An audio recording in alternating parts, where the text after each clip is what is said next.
वस्तु का त्याग कर दिया तो वह त्याग हमारे अनंत भाव तक हमारे साथ जाता है। और हमें जो मनुष्य पर्याय मिली है वो हमें ऐसे नहीं मिली।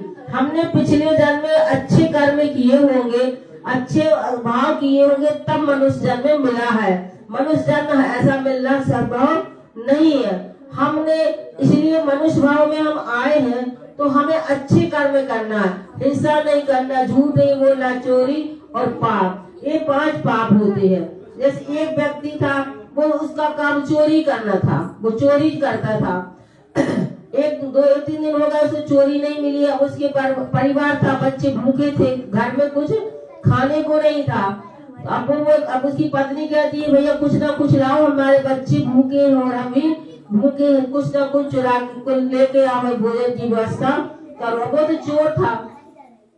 उसने कहा ठीक है। वो जा रहा था, रास्ते में उसने देखा एक बुढ़ी माँ है, वो आंगन में खीर पका रही थी। खीर उसकी वहाँ पर भगोना भरा रखा था। अब वो चोर था, वो तो देख रहा था कि ये महिला जो है बुढ़ी माँ है, वो कहीं इधर की उधर हो जाए तो मैं इसको उठा करके ले जाऊं। उसने देखा, वो बुढ़ी माँ अंदर गई, उसने खीर का भगोना उठाया, वो घर ले आया तो सभी लोगों ने वो खुशी हुई, बच्चे खुश हो गए, अगर खीर खाने को आज मिली। अब सबके लिए थाली लगाई, सबको खीर परोसी। इसने में उस व्यक्ति, उसकी पत्नी बोलती है कि मीठा तो ले आया, थोड़ा सा नमकीन ले आते तो ज्यादा अच्छा रहता। तो बोले ठीक है, आप लोग थाली लगाओ, भोजन करो, जब तक मैं कुछ और ले करके चोरी करके और लाता हूँ। मैं गया, एक दुकान पे गया, उसने नमकीन का पैकेट उठाया, उस दुकानदार ने देख लिया। अब देख लिया तो पकड़ा गया तो डंडे पड़े, जेल गया। तो चुराने वाले ने जो चोरी की, पाप तो उसने किया, वो घर भर के लोग सब खीर खा रहे हैं, अब वो डंडे खा रहा है। ऐसी चोरी से क्या फायदा कि हम चोरी करें और पाप हम भोगें और सब लोग खीर खाएं, मजा करें। तो हमें चोरी करना, हमारे जैन धर्म बताया है, चोरी करना, दूसरों को मारना, सताना, दुख देना, ये बहुत बड़ा पाप है।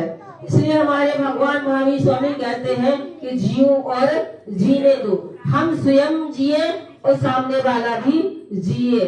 तो ये छोटी छोटी सी बातों पर अगर हम ध्यान देते हैं तो हम बहुत बड़े पाप से बच जाएंगे। ऐसे की कई घटनाएं ऐसी होती है कि जो इससे हमें बहुत बड़ी शिक्षा मिलती है, और बहुत से जीव ऐसे भी होते हैं कि सुधर भी जाते हैं। एक व्यक्ति था, बहुत शराब पीता था, वो शराब पीता था और रस्सी भांजता था। रस्सी भांजती थी पहले के लोग, देहात के लोग रस्सी बनाते थे। तो वो क्या करता था, एक खम्भे से लेकर के वहां पर एक बोतल उसकी शराब की वहां रखी रहती थी और एक बोतल यहाँ रखी रहती। वो रस्सी बांधता था, शराब पीता था, वहां जाता था तो शराब पी लेता था, फिर यहाँ आता था इस खम्भे पर, फिर शराब पी लेता था। अब बीच का रास्ता उसका रस्सी बांधने का था। तो एक साधु बोले तुम ये शराब पीना छोड़ दो। बोले मैं नहीं छोड़ूंगा, मेरा तो ये मतलब बोले भोजना ही है शराब। तो बोले एक काम करो, तुम वहाँ शराब पीते हो और यहाँ शराब पीते हो, जो बीच का रास्ता है यहाँ तो तुम नहीं पीते। बोले हाँ, यहाँ हम नहीं पीते। तो बोले एक काम करो, तुम इतना नियम ले लो कि हम जब वहाँ खम्भे पर जाएंगे वहां पी लेंगे, जो बीच का रास्ता उतने समय के लिए हमारा त्याग है। तो उसने उतने समय के लिए उस शराब का त्याग कर दिया।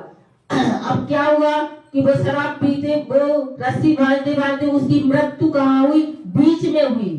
जितने समय था उसका त्याग था तो बीच में उसकी मृत्यु हो गई। तो कहते इससे भी उसका कल्याण हो गया।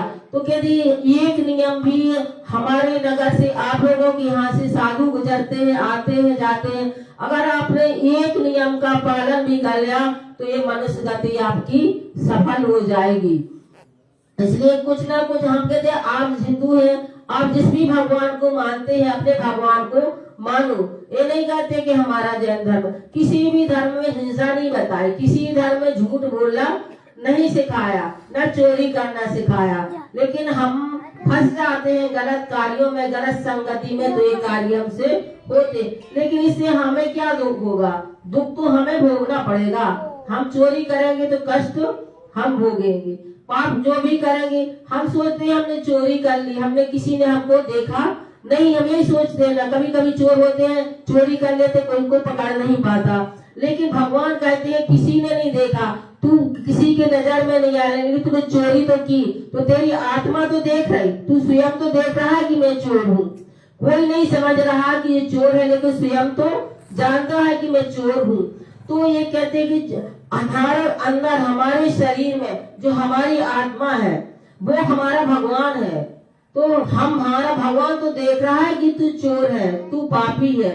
कोई नहीं देखे ना देखे, इससे कुछ नहीं होता, लेकिन कर्म के बंधन ऐसे होते, तूने जैसे पाप करना शुरू किया वैसे ही तेरे कर्म का बंध बंधना शुरू हो गया, यानी उस कर्म का दंड तुझे स्वयं मिलेगा, भगवान देने वाले नहीं। हमारे भगवान कहते हैं कोई किसी को दंड नहीं देता, कोई किसी को दुख नहीं देता। हमने जो पाप किए हैं, हमने जो पुण्य किए, अच्छे कर्म करेंगे तो अच्छा हमें फल मिलेगा, बुरे कर्म करेंगे तो बुरा।